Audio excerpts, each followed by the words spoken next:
জাভেদ কি আসছো?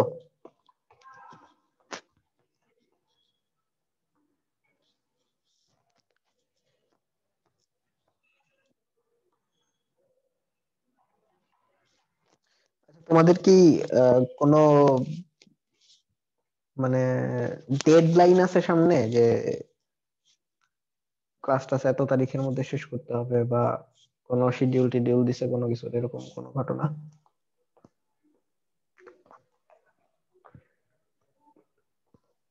না স্যার, মানে এখনো তাইলে আপাতত আবার? হ্যাঁ,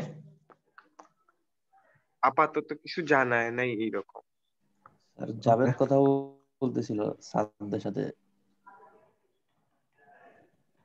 এই জন্য জিজ্ঞেস করতেছিলাম জাভেদ কি আসছে নাকি। এখন আসছো জাভেদ? জি স্যার। মানে কি জিজ্ঞেস করছি শুনছো? না স্যার, এই মাত্রই জয়েন হলাম। আচ্ছা, না মানে ওই তোমাদের কি কোনো ডেডলাইন আছে নাকি কোনো কিছু, যে এত তারিখের মধ্যে শেষ করতে হবে, বা কোনো পরীক্ষা টরীক্ষা সংক্রান্ত কোনো কিছু বলছে কিনা? না স্যার, পরীক্ষার ব্যাপারে এখনো কিছু জানানো হয়নি স্যার। ওকে, তাহলে চলতে থাকুক। আর পরীক্ষার ব্যাপারে অ্যাকচুয়ালি আমাদের পরীক্ষা হয়তো বা 3-1 আগে হবে, যেভাবে শুনে হ্যাঁ, আসতেছি আর কি একটু। হইলে এরকমই হওয়ার কথা। তো 3-2 এর ক্লাস নিয়ে তো অত বেশি হয়তো বা প্রবলেম হবে না।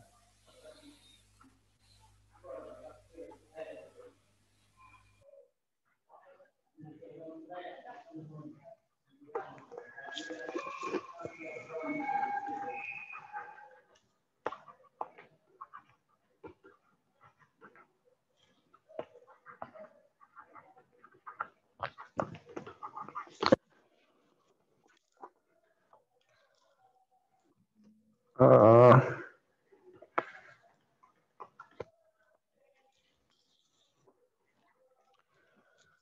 3 নাম্বার প্রবলেমটা, সরি 3 নাম্বার না, এটা তো ছিল 2 নাম্বার, না? 2 নাম্বার প্রবলেমটা ছিল এরকম: তোমার কাছে এনটা ডিফারেন্ট টাইপের অসীম সংখ্যক অবজেক্ট আছে, এর মধ্য থেকে তোমাকে আর সংখ্যক অবজেক্ট চুজ করতে হবে। আর অ্যাকচুয়ালি ভ্যারিয়েবল, যে কোনো আর এর জন্য সলভ করতে হবে জিনিসটা। প্রশ্ন হচ্ছে কতভাবে চুজ করা যায় আর সংখ্যক অবজেক্ট, যেখানে প্রত্যেকটা টাইপ থেকে তুমি লিস্ট একটা অবজেক্ট চুজ করবা। ঠিক আছে? সো ধরো তোমার কাছে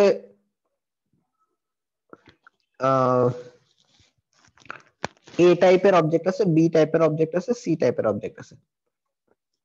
এখন তোমার টার্গেট হচ্ছে 4টা অবজেক্ট চুজ করা। 4টা অবজেক্ট যদি চুজ করতে চাও, তুমি কিভাবে চুজ করতে পারো?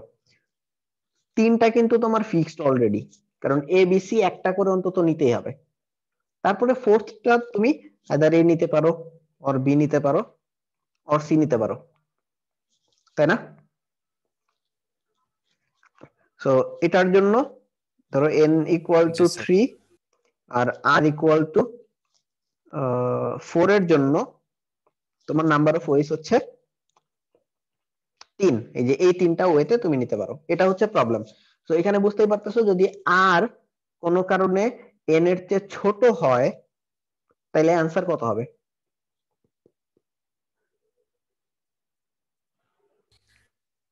0 স্যার। কারণ তুমি আসলে ওই যে প্রত্যেকটা টাইপ থেকে একটা অবজেক্ট অ্যাটলিস্ট নিতে হবে, ওই শর্তটা ফুলফিল করতে পারবা না। তুমি ওই শর্ত ফুলফিল করতে গেলে তোমাকে অ্যাটলিস্ট 10টা অবজেক্ট নিতে হবে। সো এই কেসে আর সব সময় greater than or equal n হবে। সো বুঝতেই পারতেছো, একটা ইনফিনাইট সিকোয়েন্স টাইপের সিকোয়েন্স আসবে কোনোভাবে, যেখানে যেহেতু n আর দুইটাই কি বলে, সরি n না, nটা ধরো লিমিটেড, আর আনলিমিটেড, এবং ওই যে প্রত্যেকটা টাইপের number of objects unlimited. So problem বুঝতে তো সমস্যা নাই নাকি? প্রথম দিকে মনে হয় প্রবলেম বুঝতে সমস্যা হইতেছিল।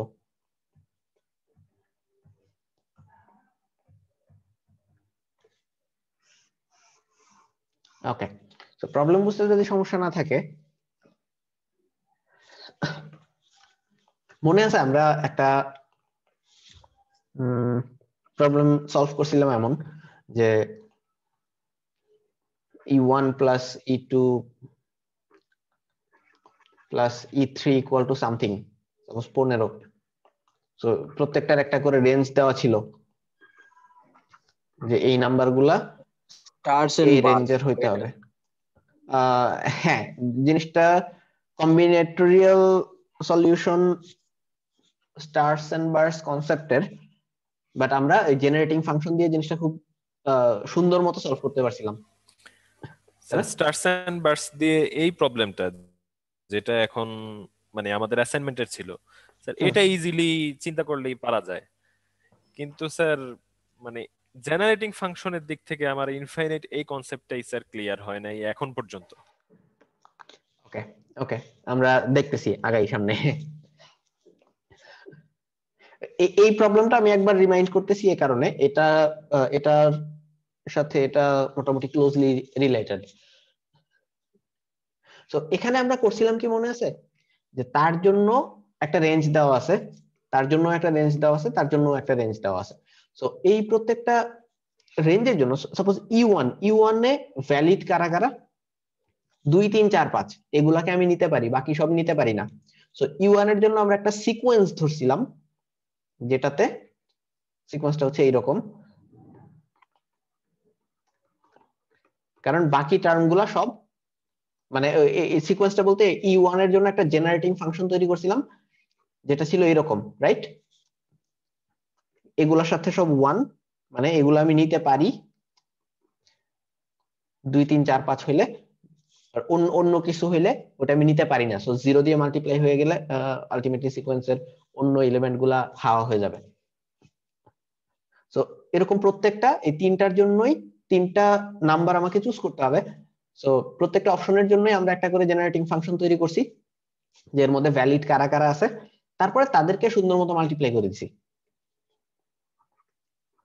কেন করছিলাম এবং কি করছিলাম মনে পড়ছে তো এখন আবার নাকি?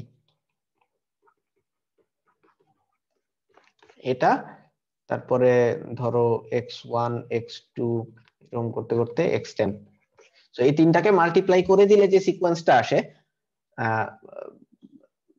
ওটার অ্যাকচুয়ালি সিকোয়েন্স না, যে মানে ফর্মটা আসে ওইটার এক্সপানশনে x টু দি 15 এর সহগ হচ্ছে আমাদের নাম্বার অফ ওয়েজ, তাই না? এটা ছিল আমাদের ওই জি স্যার। প্রবলেমটার সলিউশন। সো এখন এটার সাথে এটা আমাদের অ্যাসাইনমেন্টের প্রবলেমটাকে একটু রিলেট করার ট্রাই করো, যে তোমাকে আরটা অবজেক্ট চুজ করতে হবে, এনটা ডিফারেন্ট টাইপ থেকে।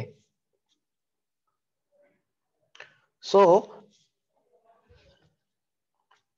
এবং শর্ত হচ্ছে যে প্রত্যেকটা টাইপের অ্যাট লিস্ট একটা অবজেক্ট তোমাকে নিতে হবে। সো আমরা একটা টাইপের জন্য সলভ করি, যে একটা টাইপের জন্য আমরা যদি জেনারেটিং ফাংশন তৈরি করতে চাই, তাহলে একটা টাইপের অবজেক্টের জন্য জেনারেটিং ফাংশনটা কিরকম হইতে পারে। সো কিরকম হবে, তুমি এই যে a0 a1 a2 এটা যদি জেনারেটিং ফাংশন হয়, এটার চেহারাটা কিরকম হবে? a0 কে আমরা নিতে পারবো, মানে আই মিন 0টাকে নিতে পারবো, এটা 1 এটা 2 এটা 3, 0টা নিতে পারবো না স্যার, একটা না স্যার। মিনিমাম একটা নিতে হবে। সো 0টা নিতে পারবো না, তারপর থেকে আসলে সবই নিতে পারবো, তাই না? ইনফিনিটি পর্যন্ত যে কোনো সংখ্যক আমার অ্যালাউড। সো জেনারেটিং ফাংশনটা দাঁড়াচ্ছে কিরকম, প্রথম টার্মটা নাই, সো এক্স থেকে শুরু হচ্ছে, এক্স স্কোয়ার্ড এক্স কিউবড এরকম করতে করতে ইনফিনিটি পর্যন্ত। একটা টাইপের জন্য এই কাজ, রাইট? জি স্যার। টাইপ কতগুলা? এনটা। তাহলে এনটা এরকম জেনারেটিং ফাংশন গুণ হবে,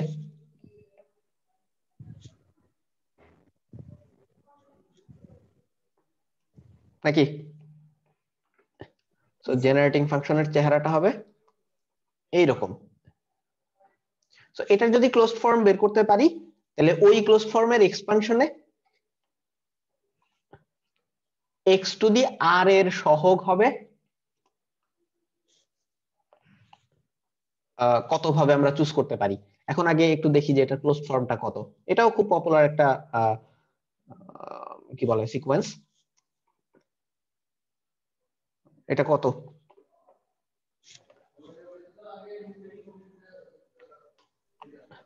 আসলে এটাকে এভাবে লিখতে পারি যে এখান থেকে যদি x two the power n যদি কমন নেই 1 প্লাস এক্স স্কোয়ার্ড, আবার এই কাহিনী ঘটে। সো ওই একটা x কমন নিছি, একটা x কমন নিয়ে বাইরে আনার পরে ওটার উপরে ওই n টা চলে আসছে আর বাকিটা অ্যাজ ইট ইজ। সো এটা হবে এরকম 1 minus x whole to the n। এখানে একটা n আছে। তো এটা হচ্ছে ক্লোজ ফর্ম। এখন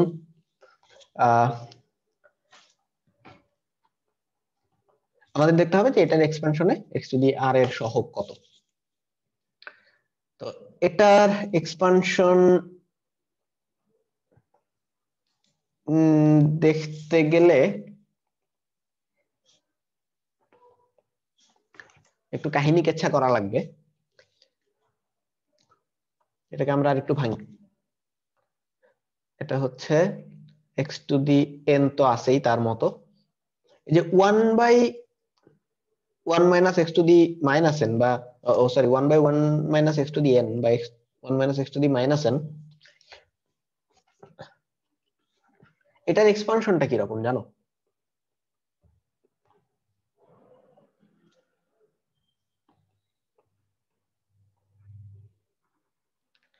ইন্টারমিডিয়েটের কাহিনী যদি মনে না থাকে একটু ঘাটাঘাটি করে নিও। সো আমরা এটাকে এইভাবে লিখব যে এটা তো একটা ইনফিনাইট সিরিজ। সো আর 0 থেকে ইনফিনিটি পর্যন্ত যাবে, পাওয়ার চুজ আর এবং minus x to the power আর। এখন বলতে পারো মাইনাস এনটা থেকে আমি আরটা চুজ করব। ওকে, এটার চেহারা চেঞ্জ করতেছি, দাঁড়াও।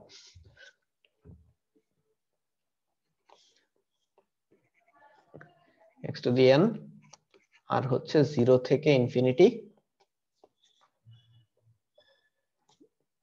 এই যে এই মাইনাসটাকে যদি বাইরে বের করে ফেলতে চাই তাহলে আমরা -1 টু দি পাওয়ার r করে ফেলতে পারি। আর এখানে ধরো আচ্ছা এটাকে পরেই হ্যান্ডেল করি, এই অংশটাকে পরেই হ্যান্ডেল করি। -ncr এটার মানে কি?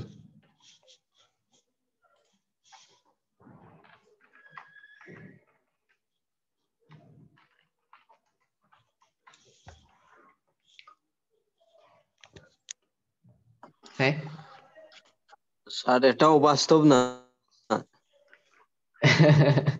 হ্যাঁ এটা আসলে বাস্তব না,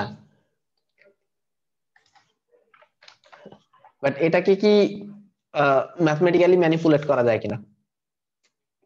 তোমরা কি করছো? ধরো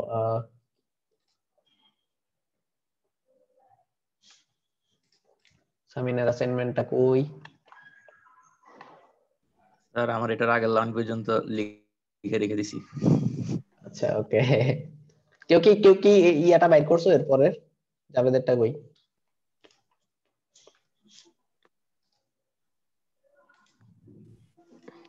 স্যার ডাইরেক্ট গুগল সার্চ করছি, তারপরে এখানে কি হবে স্যার মাইনাস এনসিআর এর ভ্যালু কত? স্যার ডিসক্রিট ম্যাথ বইয়ে স্যার এটা ডিরেক্ট একটা ইয়ে দেওয়া আছে, ওইটা বসাই দিছি, একটা টেবিল ছিল। আচ্ছা ওকে, হ্যাঁ ওই ওই ওই টেবিলের মধ্যে বুঝতে পারছি তুমি কোনটার কথা বলছো। ওই একটা চিট শিটের মতো তৈরি করা ছিল আর কি। যাও, জি এটার স্যার। প্রুফ আসলে এই এটার প্রুফ আসলে এই মুহূর্তে আমিও জানি না, এটা হয়তো ঘাটায় ঘুটায় বের করতে হবে। ওকে, তাহলে ওখান থেকে ঠিক আছে, তাহলে এই প্রুফটা ওখান থেকে যদি ইচ্ছা হয় দেখে নিও। তারপরে যদি দেখে বুঝতে সমস্যা হয় আমাকে বললো, তারপরে আমি দেখে তারপরে তোমাদেরকে বলবো না। এই মুহূর্তে আমি প্রুফ জানি না। সো এটার কাহিনীটা হচ্ছে এরকম, আমি হারায় ফেললাম। এটাকে তুমি এরকম লিখতে পারো, আর সি এন প্লাস আর মাইনাস ওয়ান, আর মানে ওই এটাকে এইভাবে লিখে ফেললাম আর কি, সি অফ এত, আর এটাকে সিমিলারলি লিখবো minus one to the power r x to the r. So এই যে দুইটা টার্ম আছে এখানে, minus one to the power r, আর এখানে আরেকটা minus one to the power r, এই দুইটাকে গুণ করলে কি হয়? Positive one sir. সো এটাকে আমরা নাই করে দিতে পারি, right?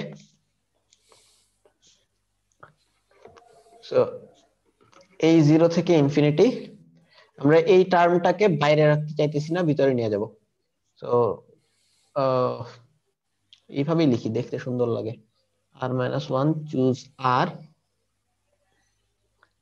R x to the, তাহলে কত হবে? এন প্লাস আর, এই যে এই এনটাকে ভিতরে নিয়ে গেছি।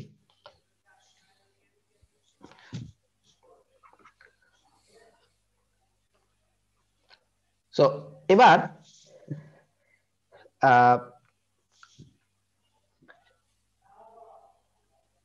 আমরা আগে একটা জিনিস কিন্তু ফিক্স করে নিছি যে আর এর মান এই জিনিস হইতে হবে, তাই না?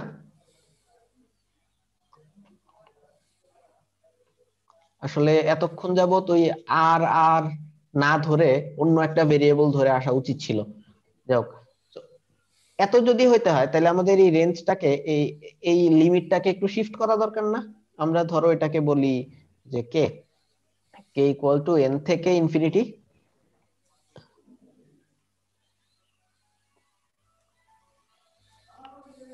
অথবা কে না, ধরো আরই বলি, যে এই রেঞ্জটাকে যদি শিফট করি, আর পরিমাণ শিফট করি, তাহলে এটাও চেঞ্জ হবে না অ্যাকর্ডিংলি? এটা কত হয়ে যাবে? এখানে এন বাড়াইছি, তো এখানে এন কমানো উচিত না?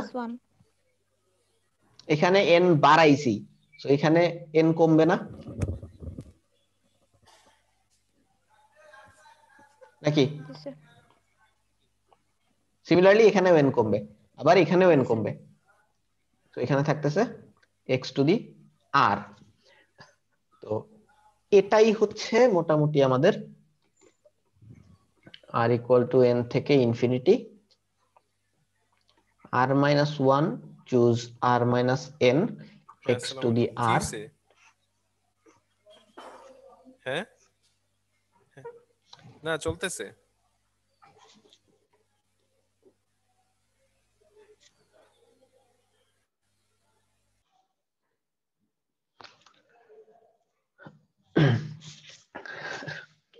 সো এখান থেকে খুব সুন্দর মতো তাকাইলে বুঝবা যে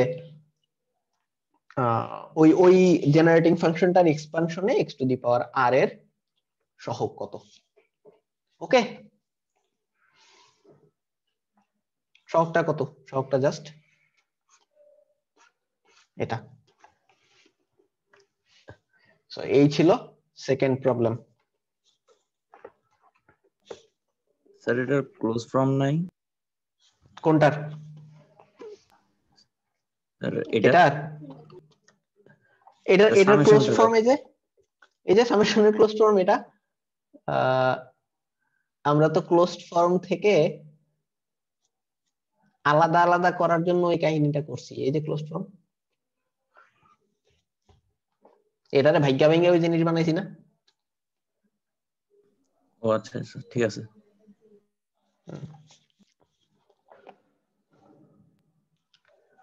স্যার। তাহলে আমি কোনো কোশ্চেন? এতটুকু পর্যন্ত স্যার রেখে দিছি, স্যার এটাও কারেক্ট। হ্যাঁ, যদি ওই জেনারেটিং ফাংশনের ক্লোজ ফর্মটা বের করতে বলা হয় তাহলে এতটুকু পর্যন্ত এনাফ। এবং এই পরের ইয়েগুলি হয়তো পরীক্ষায় যাতে চাওয়া হবে না, কারণটা হচ্ছে আমাদের ফোকাস হচ্ছে জেনারেটিং ফাংশনে, রাইট? সো তুমি জেনারেটিং ফাংশনটা বিল্ড করে ওটার ক্লোজ ফর্ম ঠিকঠাক বাইর করতে পারছো মানে ওকে। এরপরে হচ্ছে ওটার বাইনোমিয়াল এক্সপানশন করে ওখান থেকে সহগ বাইর করা, ওটা আসলে আহ, মানে একটু বাড়তি পরিশ্রম হয়ে যায় এই টপিকের জন্য। সো হয়তো যদি এমন বলেও দেওয়া থাকে, সাপোজ প্রবলেমটা যদি এমন থাকে, তুমি এতটুকু করে যদি এটা বলে দাও যে আমাদের অ্যান্সারটা হবে এটার এক্সপানশনে এক্স টু দি আর এর সহগ, তাইলেও চলবে, কোনো সমস্যা নেই। এটা যে তোমাকে দেখাইতেই হবে নট নেসেসারিলি, যদি কোশ্চেনটা এমন থাকে, বাট কোশ্চেনে এরকম থাকার চান্স খুবই কম। আর যদি এক্সাক্ট অ্যান্সার চাওয়া হয় যে যেটার বাইনোমিয়াল এক্সপানশন করতে হবে, সেটাতে জেনারেটিং ফাংশন এত ভেজাইল্লা আসবে না, যেটাকে খুব ইজিলি এক্সপান্ড করা যাবে ওইরকম কিছুই হয়তো আসবে। তো এগুলো নিয়ে টেনশন করার কিছু নাই। ঠিক আছে। ওকে,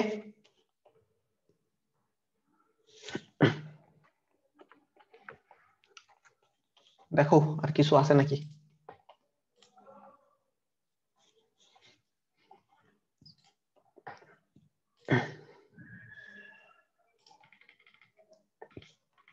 না থাকলে শেষ করি।